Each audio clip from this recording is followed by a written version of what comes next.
Vamos lá, meus irmãos. Graça e paz, mais uma vez. Boa noite. Amém. Boa noite, graça e paz. Boa noite, graça e paz. Começando aqui nosso terceiro dia de aula de introdução do Antigo Testamento 2. Como eu faço lá na igreja, posso ouvir glória a Deus? Glórias a Deus. Amém, glória a Deus. Glória a Deus. Mais um passo a passo, progredindo. E hoje nós iremos concluir o assunto sobre livros poéticos de sabedoria. E, querendo Deus, semana que vem, vamos iniciar os profetas. Tá bom? Como é costume, irmãos, eu quero ler um texto bíblico com vocês. Eu gostaria que os irmãos abrissem a Bíblia de vocês no livro de Reis. Primeiro livro de Reis. Primeiro livro de Reis. A gente vai estar lendo aqui alguns versículos, porque hoje nós falaremos de Provérbios, Eclesiastes e de Cantares. E eu quero gastar um tempo bem significativo em Provérbios. Não que Eclesiastes e Cantares seja menos relevante, mas, como vocês sabem, Provérbios ele tem muitos ensinos e eu quero acreditar que a aula vai ser muito boa nesse aspecto. Primeiro livro de Reis, capítulo 4, versículo 29 a 34. Graça e paz, Maís. A paz, pastor. Paz, pessoal. Graça e paz, minha irmã. Amém, graça e paz. Graça e paz, irmão. Quem pode ler para nós? Primeiro Reis 4, 29 a 34. Eu leio. Pode ler então, Maísa. Primeiro livro de Reis, do 4, do 29 ao 34. E um outro irmão ou irmã pode ler para mim 10, do 6 ao 7. Tá. 4, 29 ao 34. Deus deu a Salomão sabedoria, discernimento extraordinário e uma abrangência de conhecimento tão imensurável quanto a areia do mar. A sabedoria de Salomão era maior do que a de todos os homens do Oriente e do que toda a sabedoria do Egito. Ele era mais sábio do que qualquer outro homem, mais do que o Esraíta Etã, mais sábio do que Emã, Calcol e Dardá, filhos de Maol. Sua fama espalhou-se por todas as nações em redor. Ele compôs 3.000 provérbios, e os seus cânticos chegaram a 1.005. Descreveu as plantas, desde o cedro do Líbano até o isopo que brota nos muros. Também discorreu sobre os quadrúpedes, as aves, os animais que se movem rente ao chão e os peixes. Homens de todas as nações vinham ouvir a sabedoria de Salomão. Eram enviados por todos os reis que tinham ouvido falar de sua sabedoria. Extraordinário essa citação do escritor de Reis, que nós acreditamos que é o profeta Jeremias e Baruque, falando sobre Salomão. E aí, meus irmãos e irmãs, 10% disso daqui tá bom pra gente ou não? 1%, vai. A sabedoria, ela sempre nos acrescenta e jamais nos completa nessa vida, né? Sabemos que só seremos plenos no céu. Então, é admirável ver uma sabedoria tão grande em alguém. E aqui o escritor faz menção do dom e da obra que ele deixou. E aqui, é claro, é só uma pincelada, porque o livro de Reis, como Crônicas, vai mostrar as edificações, todas as conquistas, né, de Salomão. E, de fato, Israel, aqui nos dias de Salomão, quase se torna um império. Só não se tornou por pouco. Eu quero acreditar que foi pelo fato da idolatria de Salomão. São deduções minhas. Talvez Deus também nunca permitisse que se tornasse um império, mas poderia. Nos dias de Salomão, era bem possível que, se realmente ele não tivesse caído com seu pecado de idolatria, ele talvez, quem sabe, poderia fazer com que realmente Israel se tornasse, quem sabe, um império religioso, se assim a gente pudesse dizer. De fato, a influência religiosa foi notável. E agora o segundo texto, 10, do 6 ao 7. 1 Reis 10, do 6 ao... Desculpa, irmão Júnior, quer ler? Não, pode ler. Pode ler. Beleza. 10, do 6 ao 7. Então, ela disse ao rei: tudo que ouvi em meu país acerca das tuas realizações e de sua sabedoria é verdade. Mas eu não acreditava no que diziam, até ver com os meus próprios olhos. Na realidade, não me contaram nem a metade. Tu ultrapassas em muito o que ouvi, tanto em sabedoria como em riqueza. Como devem ser felizes os homens da tua corte que continuamente estão diante de ti e ouvem a sua sabedoria. Bendito seja o Senhor, o teu Deus, que se agradou de ti e te colocou no trono de Israel. Por causa do amor eterno do Senhor para com Israel, ele te fez rei para manter a justiça e a retidão. E ela deu ao rei 4.200 quilos de ouro e grande quantidade de especiarias e pedras preciosas. Nunca mais foram trazidas tantas especiarias quanto as que a rainha de Sabá deu ao rei Salomão. Magnífico. Tá ótimo, foi muito bom. O irmão acabou passando alguns versículos, mas foi excelente. Não tem problema, porque até belezou mais o assunto. Bom, irmãos, é praxe, é costume meu, sempre nas nossas aulas, fazer uma breve reflexão. E geralmente, claro, que eu gosto de abordar nessa reflexão o tema. Aqui a gente viu que realmente Salomão teve esse momento de apogeu singular, indescritível, inenarrável. Riqueza, prosperidade, domínio, força e muita sabedoria. Mas eu gostaria de destacar uma coisa aqui com os irmãos. Vocês conhecem a história de Salomão. Com certeza, hoje a gente vai trabalhar de forma introdutória, claro, o livro de Salomão, Provérbios. Depois vamos para Eclesiastes e Cantares, ou seja, 3 obras dele. 3 obras inspiradas, reconhecidas, validadas, palavras sábias de uma pessoa que não só teve sabedoria, mas de uma pessoa que, além da sua sabedoria, deixou uma história maravilhosa no meio do seu povo, que foi o quê? O seu reinado e principalmente a construção do templo. Então a gente pode dizer que Salomão deixou pelo menos 3 legados. O primeiro, que marca até nossos dias, é o texto sagrado, que é incomparável. O segundo foi o templo. E o terceiro, eu diria, foi o que Israel prosperou e realizou naqueles dias. Então pensem num único momento. É um legado maravilhoso ou não? Se ele tivesse apenas sabedoria, já era maravilhoso. Mas ele teve sabedoria e fora da sabedoria constrói ainda o templo e, como se não bastasse, edifica o reino, o palácio, expande o seu reino e foi, segundo os teólogos estudiosos, um dos períodos de mais paz que Israel já teve. Não que tenha sido pleno. Alguns vão até defender que foi um período de paz plena. Eu não acredito, porque o livro de Reis vai fazer menção de que não foi bem assim. Ele teve problemas internos e problemas externos.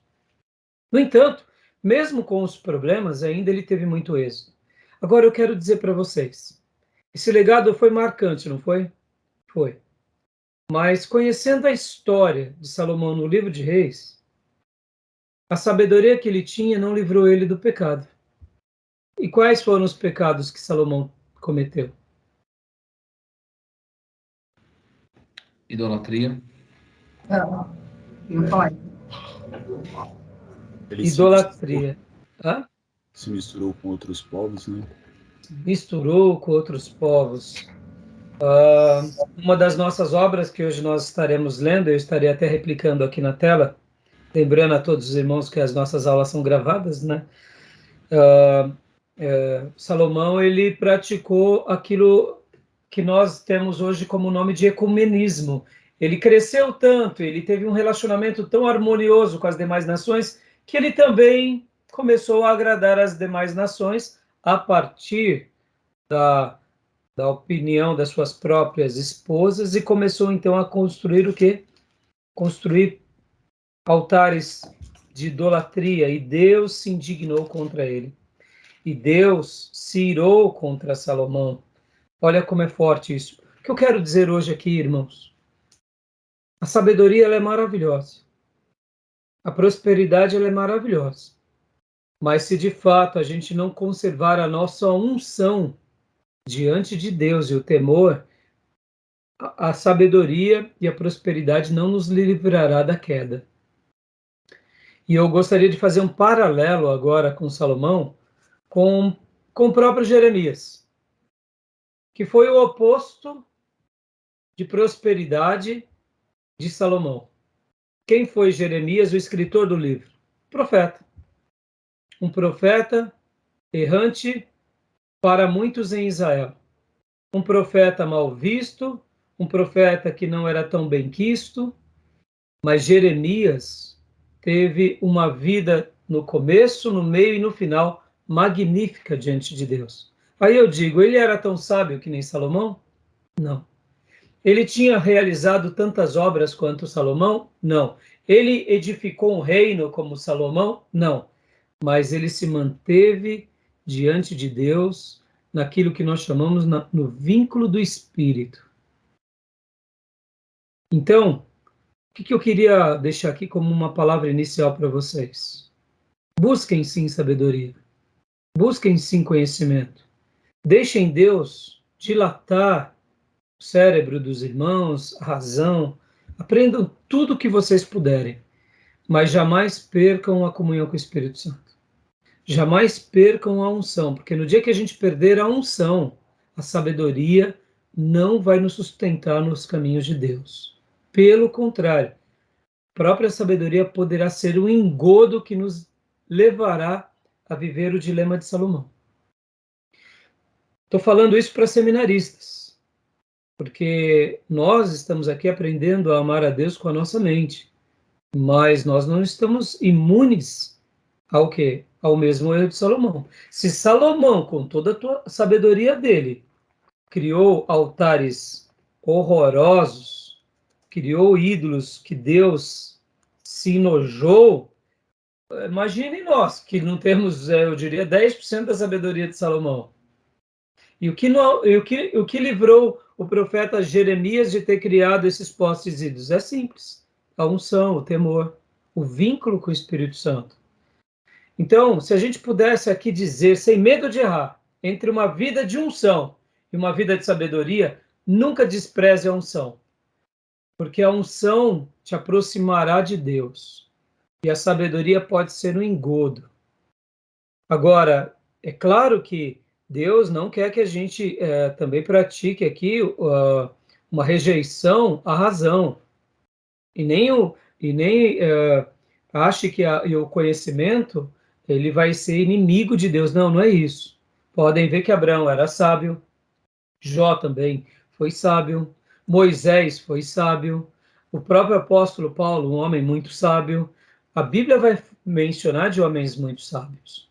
Mas perceba que quem se mantém diante de Deus no começo da sua vida, até o final da sua vida, não é quem é sábio, ou quem tem posses, ou quem tem um dom até especial. É quem se mantém no vínculo do Espírito Santo. E é isso que importa para nós. O que importa para nós é a gente seguir os passos dos profetas. De Jeremias, Elias, Eliseu. Comparem os profetas com Salomão. Nenhum deles fizeram o que que Salomão fez, mas todos eles se mantiveram com êxito, com poder diante de Deus e deixaram um legado muito maior do que Salomão. Salomão deixou os textos, glória a Deus, deixou os escritos, glória a Deus, mas Salomão nos deixa uma dúvida poderosa, ou melhor, grandiosa. Qual é?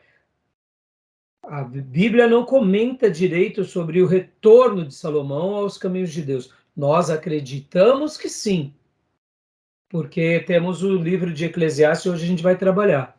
Mas fica uma dúvida, uma dúvida. Quando a gente lê a atitude de Salomão, a arrogância de Salomão, a idolatria de Salomão, e de repente já fala da morte dele, a gente fica assim, meu Deus, será que deu tempo dele se reparar, se retratar?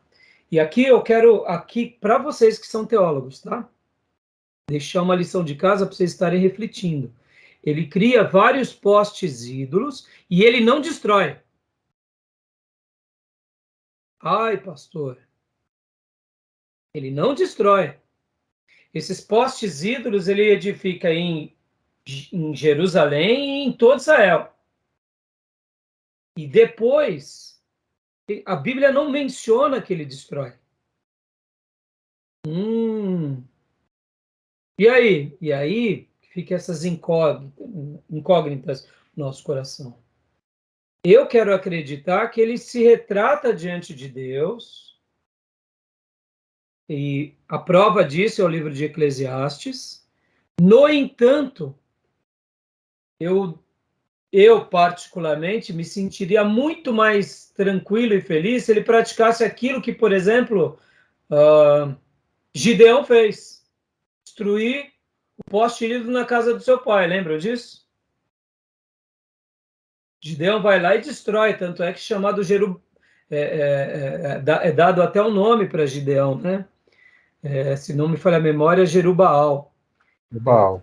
Por causa que ele faz isso. Mas ele fez amando de Deus, mas Salomão não fez. Ele constrói, Deus o sentencia, mas ele não destrói. Pastor, e aí? E só para eu deixar uma lição de casa para vocês pensarem. Por causa disso vem a divisão do reino. Deus dá 10 tribos para Jeroboão. Jeroboão segue os passos de Salomão. Influenciou negativamente os filhos. Hã? Influenciou negativamente os filhos. E não só os filhos. Lembra que Deus disse que por amor a Davi, Salomão ficaria ainda com uma tribo, e por amor a Jerusalém, a terra que Deus escolheu para habitar, que tinha o templo. Não foi por Salomão. O texto faz uma denúncia velada a Salomão. E diz que foi por amor a Davi, ou seja, por causa da promessa de Davi, não foi por causa de Salomão. Então Deus divide. Jeroboão constrói os 2 grandes altares em Dan e Betel, e depois os demais reis de Judá, também alguns, continuam fazendo postes ídolos ali. Aí eu pergunto, foram eles que iniciaram? Não, foi quem nunca poderia, que foi o grande rei. Agora é onde eu fecho a minha reflexão. Com toda a sua sabedoria, ele deu um tiro no pé. O que faltou em Salomão foi comunhão com o Espírito Santo, foi esse temor, esse vínculo de cometeu algo de errado, dá meia volta, se arrepende plenamente, porque as mesmas mãos e os mesmos projetos que construíram na terra de Deus altares que não era para Deus, ele deveria destruir. Concorda ou não? Porque sim, Canaã não era de Salomão. E Israel não era de Salomão. Israel é uma teocracia de Deus. Estão entendendo por que Deus sentencia Salomão com veemência e divide o reino? Por causa da idolatria que ele praticou. Pastor, mas e a ideia que ele se arrepende? Vamos acreditar que sim, até porque Deus permite com que esses textos fiquem na Bíblia. Então essa é a prova do seu arrependimento. Deduzimos. Mas Salomão deixa a gente reflexivo.